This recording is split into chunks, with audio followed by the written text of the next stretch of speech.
মুহূর্তে আমি দাঁড়িয়ে রয়েছি ৫ নং সুন্দরদিঘি ইউনিয়ন ৮ নং ওয়ার্ড বগুড়াপাড়া। নদীর খুব কাছাকাছি। এখানে আপনারা দেখছেন গভীর একটি নদী প্রবাহিত হচ্ছে। এই নদী যে এখানে একটি এই এলাকাতে প্রায় ৮ থেকে ১০টি গ্রাম রয়েছে, তাদের চলাচলের একটি মাত্র রাস্তা।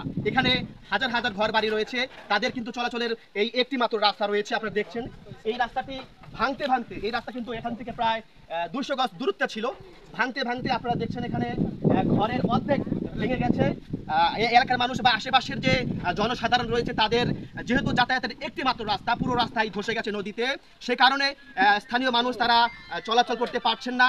এই বাড়িওয়ালা তার বিশেষ করে আপনারা দেখছেন যে তার ঘর ভেঙে সরিয়ে দিয়ে রাস্তা তৈরি করে দিচ্ছেন।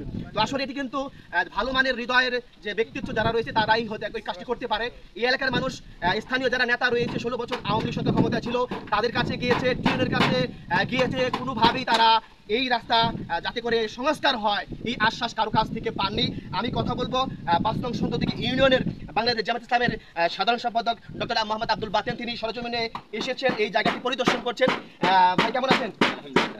এই যে আপনি আসলে সরজমিনে এসেছেন, এই জায়গাটি পরিদর্শন করছেন, দেখছেন আসলে আপনারা যেহেতু ক্ষমতায় যেতে পারেননি, তারপরেও ভালো একটি অবস্থান বর্তমানে রয়েছেন। তো আপনার দলের পক্ষ থেকে কোনো ধরনের যাতে করে এই যে বড় একটি সমস্যা সমাধান করা যায় সেই লক্ষ্যে আপনি কোনো ধরনের উদ্যোগ হাতে নিতে চাচ্ছেন কিনা? আমি গতকালকে এই খবরটা পেলাম যে এখানে রাস্তা ভেঙে গিয়েছে, এবং আমি ছোটোকাল থেকে এখানে যখন যাতায়াত করি তখন থেকে দেখি রাস্তাটা অনেক দূরে ছিল, প্রায় 150 থেকে 200 গজ ভিতরে ছিল। ওটা আস্তে আস্তে ভাঙতে ভাঙতে শেষ পর্যন্ত বাড়ির কাছ পর্যন্ত চলে এসেছে।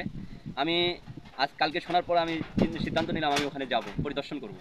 এই উদ্দেশ্যে আজকে এখানে আসার পর দেখি আমাদের একজন কর্মী ভাই, রত্নমালী ভাই, উনি রাস্তা ভেঙে যাওয়ার পর এই 5-6টি গ্রামের মানুষ যাতায়াত করার জন্য কোনো রাস্তা খুঁজে না যখন পাচ্ছে না, তখন এরা কোন দিক দিয়ে যাতায়াত করবে, তখন তিনি নিজ উদ্যোগে জনগণের স্বার্থ এবং এলাকার স্বার্থের বিবেচনা করে তার ঘরের একটি অংশ ভেঙে দিয়ে তিনি রাস্তা তৈরি করে দিচ্ছেন।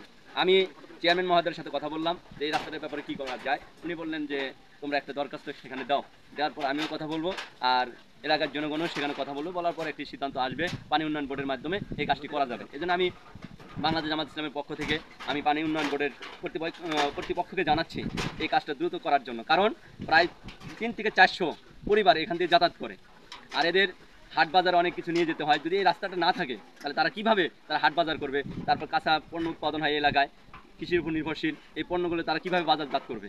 আর কৃষকরা যদি বাজারজাত করতে না পারে আমাদের জন্য ভোগান্তি আমরা ভুগবো। এই জন্য আমি পানি উন্নয়ন বোর্ডের কাছে উদাত্ত আহ্বান জানাচ্ছি এই কাজটা দ্রুত করার জন্য। আপনার বস্তা হোক অথবা আপনার মাধ্যমে, সিমেন্টের মাধ্যমে তারা বলটার তৈরি করে এটা বেঁধে দেওয়ার জন্য আমি উদাত্ত আহ্বান জানাবো। এই জন্য আমি বাংলাদেশ জামাত ইসলামের পক্ষ থেকে আমি এই আহ্বান জানাচ্ছি, এবং আমরাও যতটুকু সহযোগিতা করার দরকার আমরা করবো ইনশাআল্লাহ।